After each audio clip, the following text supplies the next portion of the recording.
ছেলের স্কুলে summer vacation শুরু হয়ে গেছে আমাদের এখানে। এই সামার ভ্যাকেশনে কোথায় না কোথাও তো ঘুরতে যেতে হয় বাচ্চাকে নিয়ে। তাই সামার ভ্যাকেশনে আমরা ঘোরার জন্য বেরিয়েছি। আমরা যাচ্ছি আগরতলা লোকমান্য তিলক, সেই ট্রেনটা দিয়ে। সেই ট্রেনটা এখান থেকে ছাড়বে আমরা যেখানে থাকি সেখান থেকে। সেই যথা টাইমে আমরা স্টেশনে চলে এসেছি। আর বেশি দেরিও হয় নাই, ট্রেনটা চলে এসছে।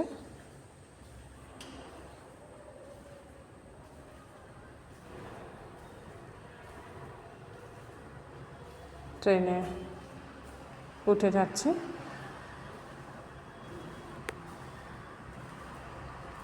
ট্রেনে ওঠার পর সিটটাও চেক হয়ে গেল কোথায় ছিল। সিটটা চেক হয়ে যাওয়ার পর ও বসে গেছে সিটের।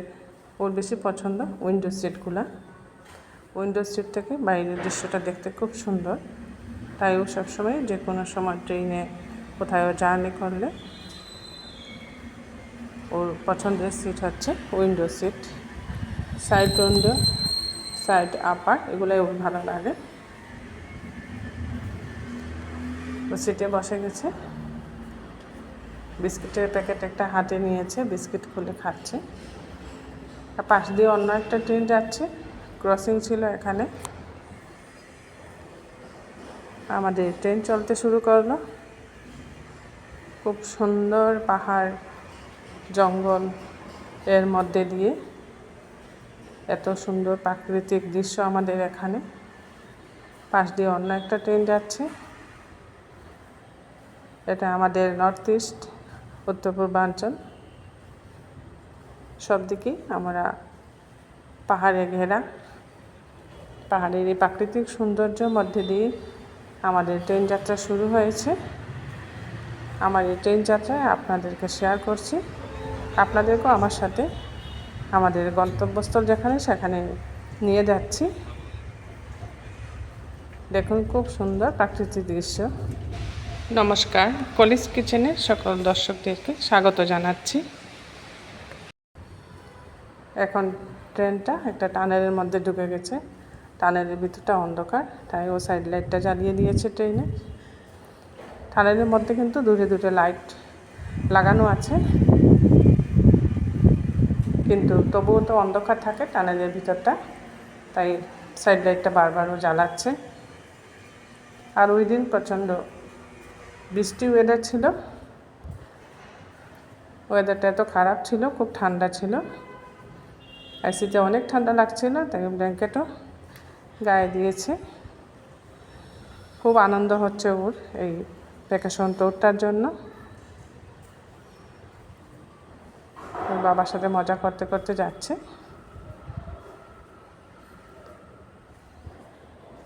আবার আমরা জঙ্গলের মধ্যের দিকে ছুটছি। অনেক বড় পাহাড়, জঙ্গল, নদী সব কিছু ভেদ করে আমাদের গন্তব্যস্থল হচ্ছে গুয়াহাটি। আমরা যাচ্ছি গুয়াহাটি। গুয়াহাটিতে আমরা থেকে ওখানে ভ্যাকেশনে সায়েন্স সিটি, পার্ক, শহীদ স্মৃতি এগুলা দেখব। পাহাড়ি নদীর উপর দিয়ে ট্রেন যখন যাচ্ছে, ট্রেন কিন্তু একদম স্লোভাবে যায়। মনে হয় ট্রেন যেন থেমেই যাবে, এইভাবে যাচ্ছে। আর যেহেতু ওয়েদারটা খারাপ ছিল, মেঘ এসে ঢেকে দিচ্ছে পাহাড়। দেখুন সবুজ পাহাড়, দেখুন ধীরে ধীরে সাদা মেঘে ঢেকে যাচ্ছে। আর বৃষ্টিও হচ্ছে।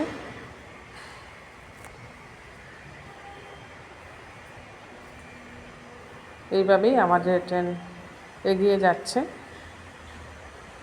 আমি যেখানে থাকি সেখান থেকে গুয়াহাটি যেতে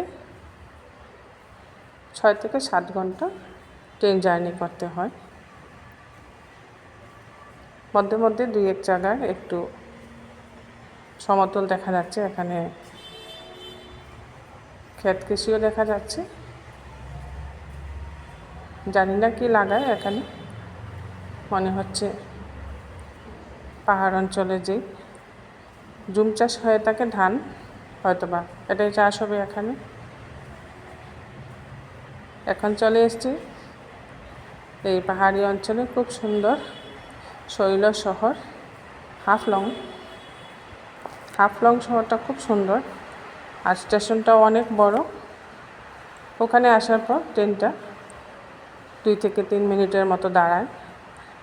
এর জন্য এখানে অনেক কিছু কেনাকাটাও করা যায় খাওয়ার জন্য। আমরা যেহেতু সাথে খাবার দাবার নিয়ে এসেছিলাম, ট্রেনের খাবার দাবার খেতে খুব একটা পছন্দ করি না, তাই ঘর থেকেই খাবার বানিয়ে নিয়ে এসেছি।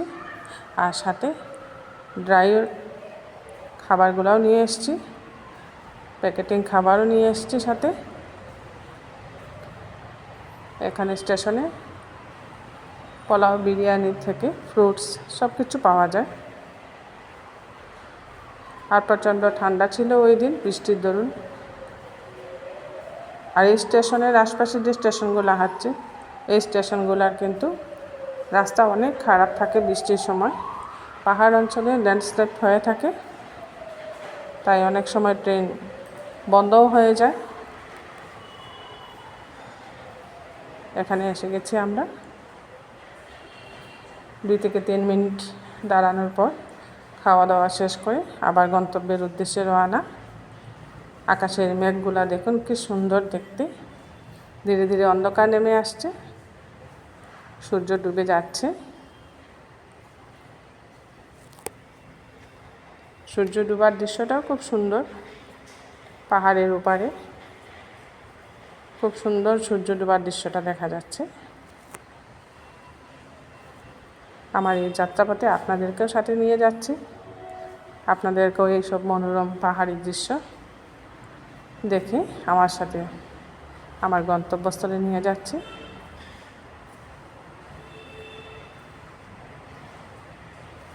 এই পাহাড় জঙ্গলের মধ্যে দিয়ে 6 থেকে 7 ঘন্টা ক্রস করে তারপর আমরা গৌহাটি স্টেশনে এসে পৌঁছলাম।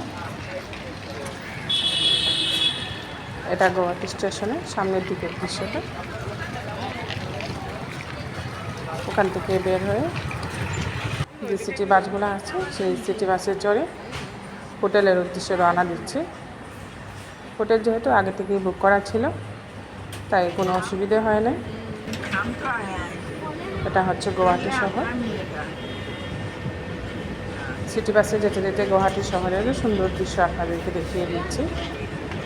খুব সুন্দর লাগছে দেখতে। মধ্যেখানে রোড ডিভাইডারের মধ্যে অনেক গাছ লাগানো, নানা রকম ফুলের গাছগুলো, এর মধ্যে ফুলও ফুটে আসছে।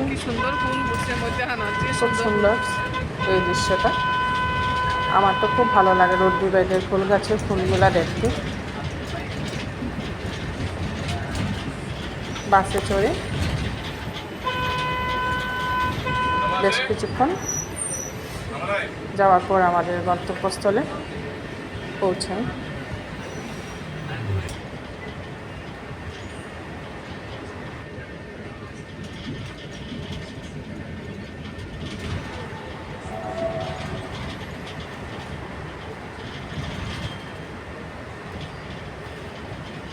খুব সুন্দর এই শহরের মধ্যে এই গ্রিন গাছগুলো দেখতে খুব ভালো লাগে।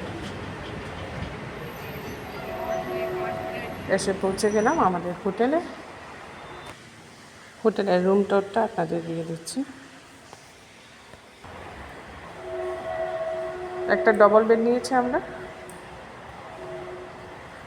সাথে 2টা চেয়ারও দিয়েছে, একটা টেবিলও ছিল,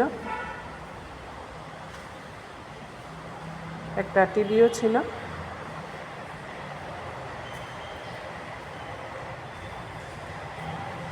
আর যেহেতু এখানে প্রচণ্ড গরম, তাই এসি রুম তো নিতেই হয়, এসি রুম ছাড়া থাকা যায় না।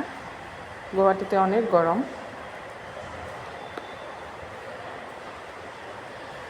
আমার ছেলে তো খুব খুশি, খুব ভালো লেগেছে এই হোটেলটা। এখানে ড্রেসিং টেবিলও ছিল, মেনু কার্ড আছে।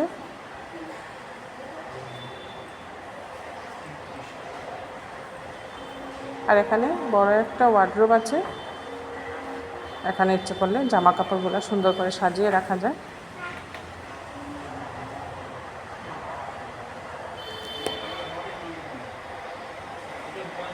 আমাদের লাগেজগুলো এখনও ওখানেই রেখেছি একটা টেবিলের উপরে। পরে ভাবছি সব কিছু ওয়ার্ডরোবে রাখবো।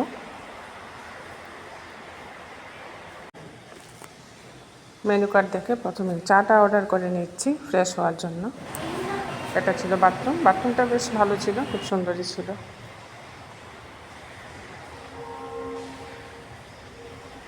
হোটেলে চাটা খাওয়ার পর বেরিয়ে গেলাম দুপুরে খাবারের জন্য। দুপুরে খাবারটা অন্য একটা হোটেলে করে নিচ্ছি, এর জন্য এখান থেকে বেরিয়ে অন্য একটা হোটেলে যাচ্ছি।